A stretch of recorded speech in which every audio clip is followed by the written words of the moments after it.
In late February, Russia initiated a large-scale assault on Ukraine, following months of military buildup. This invasion, which began with explosions in various Ukrainian cities, hasn't played out as smoothly as Moscow might have anticipated.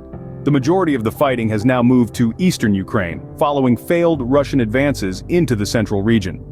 This conflict has triggered a massive humanitarian crisis, with millions of refugees fleeing to neighboring countries. In response to Russia's aggression, the United States, the European Union, and other Western allies have imposed sanctions, and support for Ukraine has been widespread globally. This situation has elevated the existing tensions between Western powers and Moscow, leading to what some are calling the most significant security crisis in Europe since the Cold War. Consider the border situation in the United States.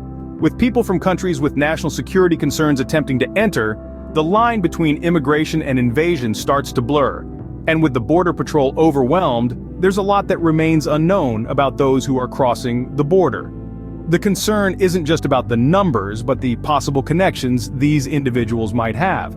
Are they connected to organized crime? Could they be part of sleeper cells planning terrorist attacks? These are the questions that keep policymakers awake at night. On another front, Iran has reportedly sent hundreds of ballistic missiles to Russia. This development indicates a growing alliance between these nations, which could further destabilize the global balance of power. This alliance is not an isolated incident, but part of a larger trend. Russia, North Korea, China, and Iran appear to be aligning together, forming what some are referring to as this century's axis of tyranny.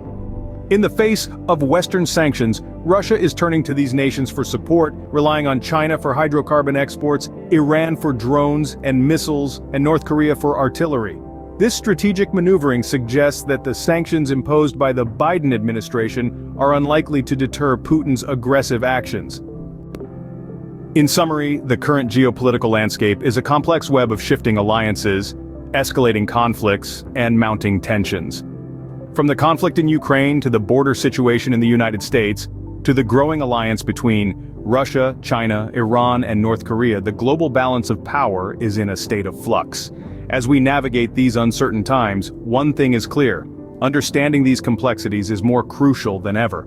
We must remain vigilant, informed, and ready to adapt to the ever-changing geopolitical landscape.